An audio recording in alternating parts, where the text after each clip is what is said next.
We're going to look at Muhammad Ali.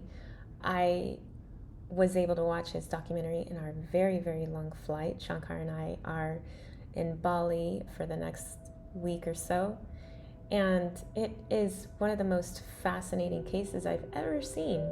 I have not heard of anyone who has been known and admitted to their own confidence and almost cockiness or arrogance. In the documentary, they interview his brother and his children and ex-wives, and it's just, no matter what you think of him, that is the man's brand, that he is the greatest, but he believed in it himself. Now, this is very important as entrepreneurs, that you're not just saying something, but you believe in it, but it's backed up by your actual competence in what it is that you are bringing to the world, your products or your services.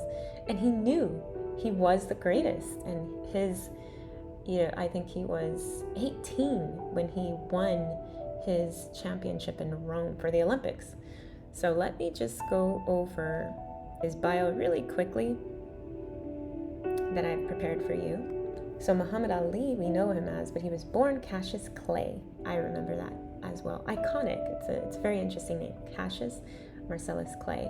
And he was born in 1942 in Kentucky, widely regarded as one of the most significant and celebrated sports figures of the 20th century. He began boxing at the age of 12 after his bike was stolen, and a police officer suggested he learn to box. They also interview this police officer in the documentary. If you get a chance to watch it, it's the 2014 one, not the docudrama or reenactment with Will Smith. So he quickly excelled in the sport, and as I said, as an amateur, he won a gold medal in the light heavyweight division at the 1960 Summer Olympics in Rome. So this is already a theme that I'm seeing with the greatest people that we're studying, and especially in athletes. Even if they are, quote, amateurs or not pro, they perform as if they were pro. Because to get to Rome in the Summer Olympics as an amateur, you have to have that mindset that you believe you can win. He turned professional later that year. He developed a style that was called Unorthodox for a heavyweight. He had a lot of speed and agility, and again, that brash confidence. That was both charming, but also was confounding to his audiences and to his opponents. Then, in 1964, he shocked the world by defeating Sonny Liston, who at the time was the heavyweight champion. And then he converted to the Nation of Islam, a sect of Islam that is also very intertwined with the civil rights movement during the 60s in the United States, changed his name to Muhammad Ali, and he was given a spiritual mentor, Elijah Muhammad, who was also very close to Malcolm X. So his boxing career was marked by the way he fought, the way his battles were in the ring, which were against Joe Frazier, George Foreman, Ken Norton. Maybe you're familiar with George Foreman now because of the grill, but he was a champion, and Muhammad Ali took that heavyweight champion title from him.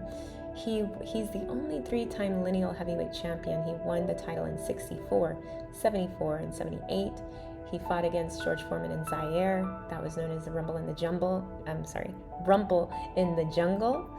And his 3 fights with Joe Frazier. Now, mind you, these are not just names. These are considered the greatest up until he came along in boxing history. And so he took these championships, these champion titles, outside of boxing. And this is also very important. Also the reason why we practice personal development, because it added to his personal brand. He was known for his charisma. He was known for his charismatic personality. He used a lot of rhyme. How many of you know float like a butterfly, sting like a bee? Float like a butterfly, sting like a bee. If you've heard of that phrase and you know that it comes from Muhammad Ali, you can be sure that he was the only boxer at that time who had this use of rhyme and this outspokenness on race and religion and politics, because most of the time boxers didn't talk. Most of the time professional athletes weren't talking. They would have their managers speak on their behalf. If they spoke, it would be very short, and it would be, how did the fight go? What was in your head? Or things like that.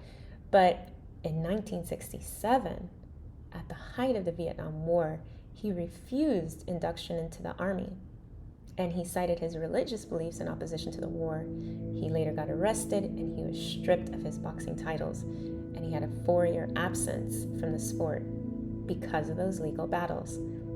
I find that to be, and we don't have to go that far, but I find that to be very indicative of what he was known for.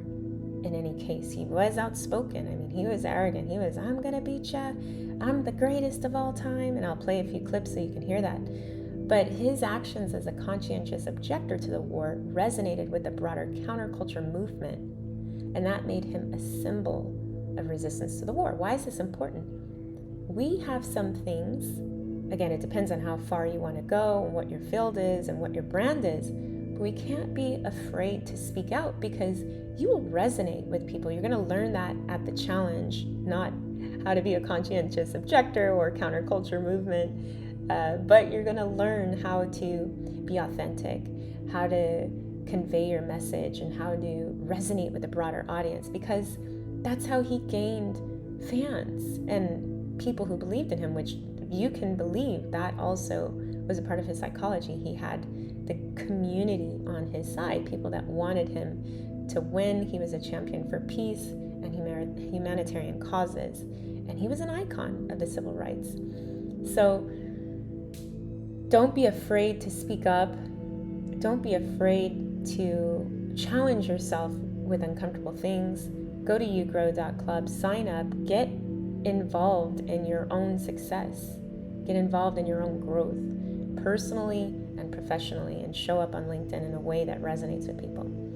So later in life, Muhammad Ali was diagnosed with Parkinson's syndrome, and that makes sense. He was in a violent physical activity like boxing. He had head trauma, obviously. But despite that illness, he was still very beloved, a very beloved public figure.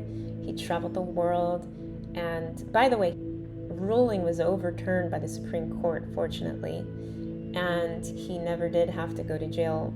He had that taken care of, fortunately, but he did pass away, and I remember this, in 2016. But he has such a huge legacy. He really lives on as a figure of courage. And when we think of social justice, and when I think of everything going on at the time in the 60s, civil rights movement, definitely think of him as well. So his life story isn't just about boxing, but it's also about fighting for what you believe in, standing up for yourself, breaking barriers. And I'm just going to say it, being cocky and confident when other people think you are arrogant, doing it anyway because you believe so firmly in yourself. I want you to hear from the man himself, Muhammad Ali. He was really great at recording himself and recording his friends and his family and his little girls. Visualization was probably the core foundation of everything that he did, because when I tell you he called out every fight, the round that he would win the fight before he won it, that is impressive. So let's hear from him talking about how he represents his confidence and why. I represent them my confidence. I am the greatest. I cannot lose. I'm pretty. And every man believes he's the greatest. Every man would like to be the greatest. Many want to say this, but they fear it. And they see this in myself, and some hate me for it, and some love me so. Do you have a bodyguard? No. You don't? I have one bodyguard. He has no eyes, though he sees. He has no ears, though he hears. He remembers everything with the aid of mind and memory. When he wishes to create a thing, he just orders it to be, and it comes into existence. Everybody has a purpose in life. Everybody has a destiny. And the knowledge of that destiny enables one to fulfill it. See, so everything was put here for purpose. Ants, buzzards, trees, and it's the knowing of that purpose that enables every man to fulfill it. And life begins when a person realizes his purpose in life. Very few people know how to go about finding what's the best purpose in their life that they should try to fulfill. And mine was just to be the world heavyweight champion. And then also not only being the champion, but keeping my dignity, my pride. I love that. He knew his purpose. He said his purpose was to be the heavyweight champion.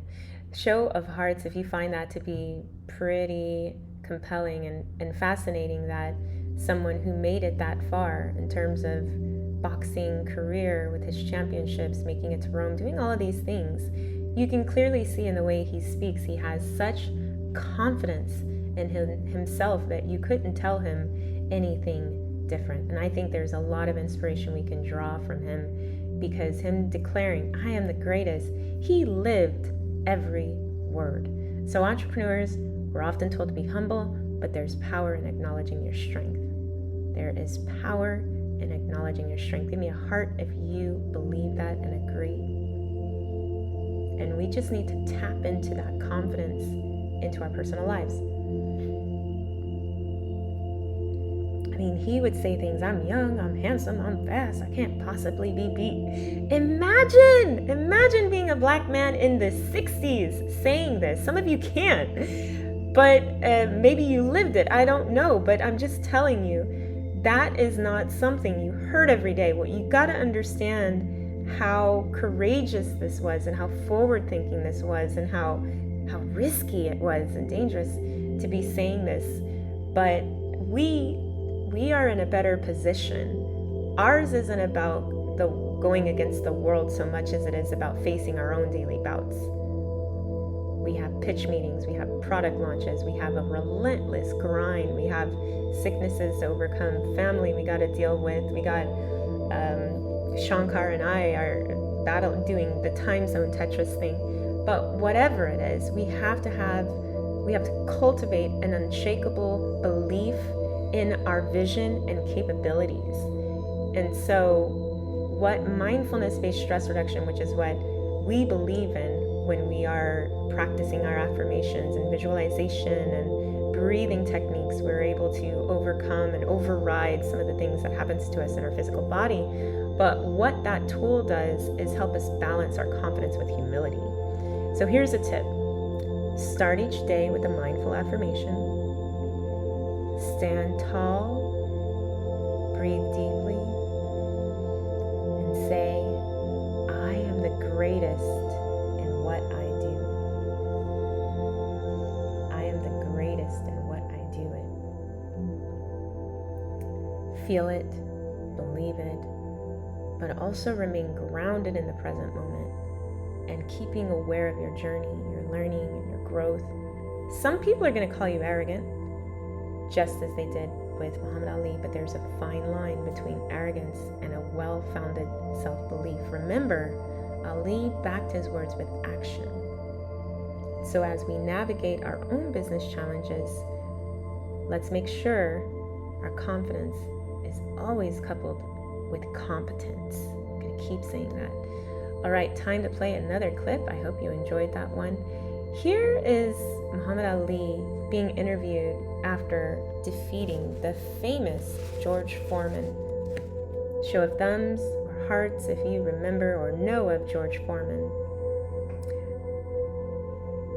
All right, so I'll try to find the clip and play it as well of George Foreman interviewing. He laughs about it because they're all kind of friends as well. They're not friends in the ring, they're opponents. But because so many of them had the same cause in terms of, believing in themselves, excelling in their career, and also battling the woes and perils of society at that time, they could come together and still laugh or talk about things. And of course, these are decades later that George Foreman is saying, he got in the ring and he was pretty confident, believed in himself. But he heard, after Ali take these punches, he said, George, is that all you got? And he said, that's about all I had. And he started laughing. But I'm going to play this clip and hopefully we'll gain a little bit more, just a little bit more from his confidence. It wasn't a close fight, was it? No, it wasn't a close fight. No. Was it close before I knocked him out? No. You sucker. Wait. Is this on close? You tell. Is it live? Right now. Everybody stop talking now. Attention. I told you, all of my critics, I told you all that I was the greatest of all times when I beat Sonny Liston. I told you today I'm still the greatest of all times.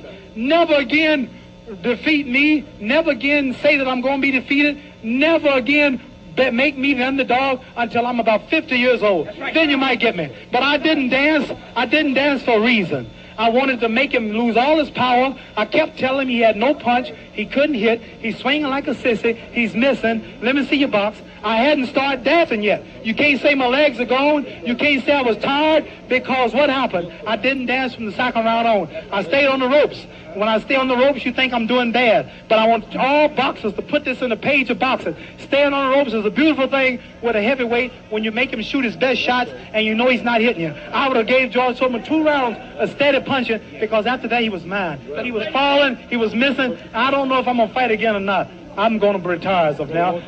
Tell me, what did you say to George Foreman before the fight? What did you say? I told him he has no power in the corners and in the clinches. I said, shoot your best shot.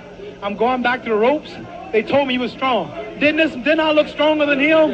Why didn't, tell me, Mohammed, this was the thing that puzzled people. Why was it when you were on the ropes that he could not hurt you, even when you were right there on the ropes? Blocking, and I was pulling back, and I have a radar built inside me. I know how to judge punches.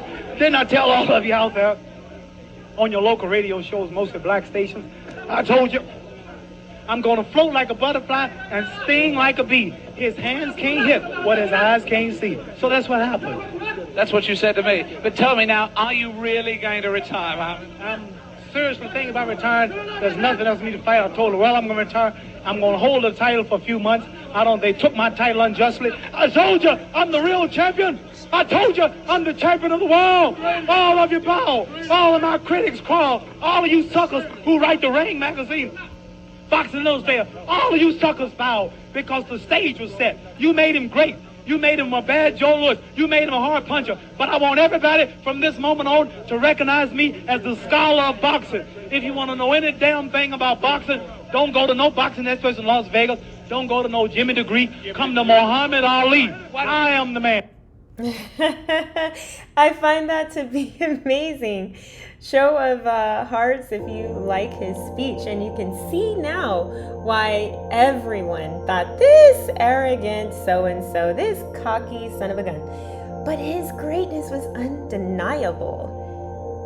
Undeniable. So in business, standing firm in your convictions might draw criticism, but true confidence stems from competence and integrity. So we have got to be able to handle perception and criticism. That's one of the things that he was really good at. So he had unshakable confidence. I am the greatest. He prepared before any of his fights. He predicted down to the round which he would win, and it came to pass. It came true.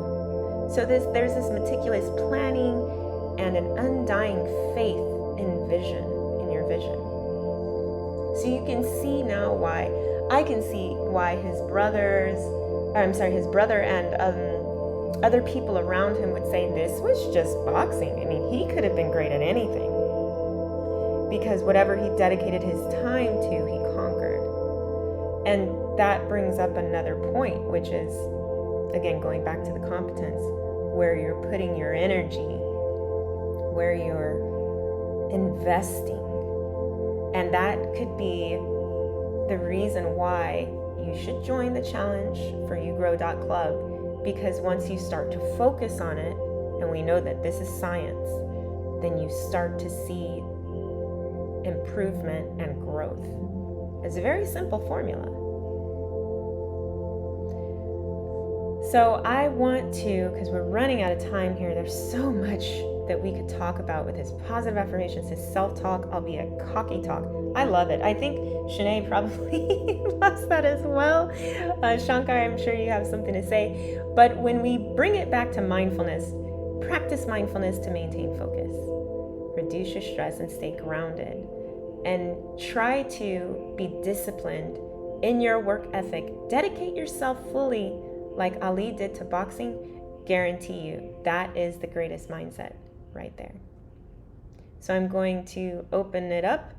If Shanae, Shankar, you have something to say, or someone in the audience would like to add something, would love for you to raise your hand. We'll bring you up and we can discuss it.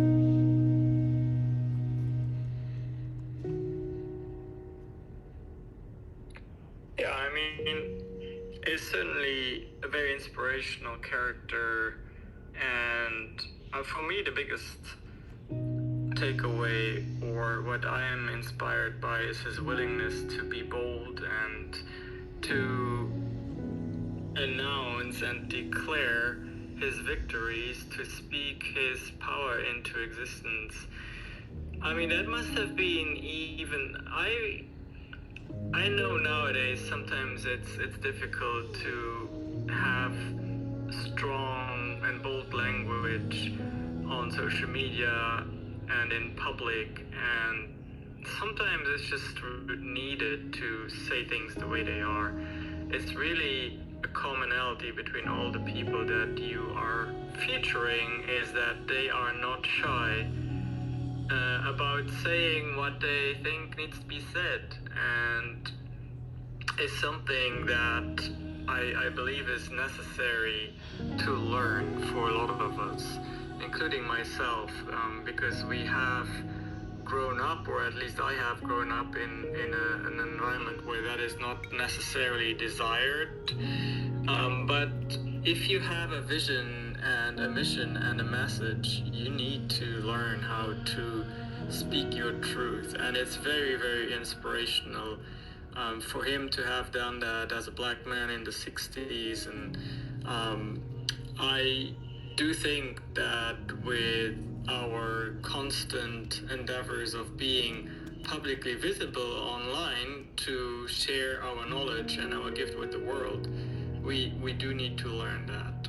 And that is not necessarily easy for some people, which is why precisely there's such a big need for the challenge that we are organizing, and that you all should join, because it's really about learning to make what you have more accessible to the world. Thank you, Andrea. Yeah, Shankar, I almost believe like if you don't have haters, you're not doing it right. Yeah, absolutely. And I'm gonna make it a point to have a few haters next year. I don't have any, I think. At least I am not bold enough that they tell me. But yeah, in 2024, Andrea, I need a few haters. Okay, all right, we'll make it a mission. All right, Liam, and then Alan, and then we will wrap up. Hello? Hello. Can you hear me? Yes, we can hear you. Outstanding. Float like a butterfly, sting like a bee. The hands can't hit what the eyes can't see. That was such a great throwback, Andrea. I remember when I was a little kid, I didn't know Cassius Clay, but I saw Muhammad Ali on a talk show, and he was talking about the Foreman fight, and he's in a suit and a tie, immaculately dressed, and he gets up and he says, "Look, George Foreman fights so slow, he swings his arm so slow," and he says, "Look at me," and in this attire with a tie and a dress shirt and pants and shoes, he starts dancing, and he says, "Look, I can stick and I can move," and he says, "Look, the camera, I'm so fast the camera can't follow me," and so he's going faster than the camera can follow, and just this commanding presence, this contrast of refinement and this grace and power and sophistication and strength all rolled up into one person like that, just really sort of affected me as a little kid and sort of stuck with me for a long time. So this is a great presentation, and I really enjoyed it. Thanks a lot. Thank you so much for that share. That's very touching. I don't have the memories in real time, so that's great to hear, and glad that you came. Thank you so much for sharing. Alan, you are up, and then we will close it out and see you all tomorrow at 7 a.m. Andrea, thanks for having me. Just with regards to sports people, they portray it really out there, and they really push it a lot. With regards to manifesting, there's a concept of, if you want to see yourself it's in the reflection of others. And what they do and what Muhammad Ali does by standing up and pronouncing his greatness and his wins, he's making everyone around him believe in what he is. And it's incredible. And he's so successful. And everyone that does that, I've seen it like in Tiger Woods as well. He's just such belief, and everyone believes in what his belief is. And he just manifests his future and success, which is just incredible. 100%. Thanks so much. That is a great trait to have, to use the psychology of the people to also manifest your grand visions. And on that note, we're going to have some affirmations ourselves, and just believe in it and don't stop saying it. I love that. So if you'll all just place your hand over your heart, take a breath, and repeat after me. I boldly acknowledge my inner greatness.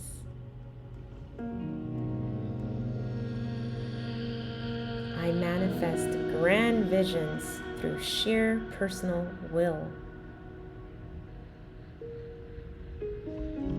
I honor the fire burning within me.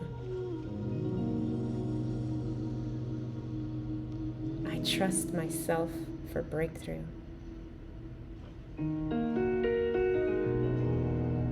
Another breath in and out. Remember every day to stand on top of your mountain, whatever that is, and confidently declare that one affirmation that you're the greatest at what you do, or whatever you want it to be. And then just know that that can actually happen if you are truly confident and you are competent. And so make it a goal to be mindful every day. We will see you all tomorrow, 7 a.m. Central Time. Thank you all for coming to the stage and sharing. And we'll also see you at ugrow.club. Don't forget to put your money where your mouth is and rise to the challenge to grow your personal brand on LinkedIn, December 19th.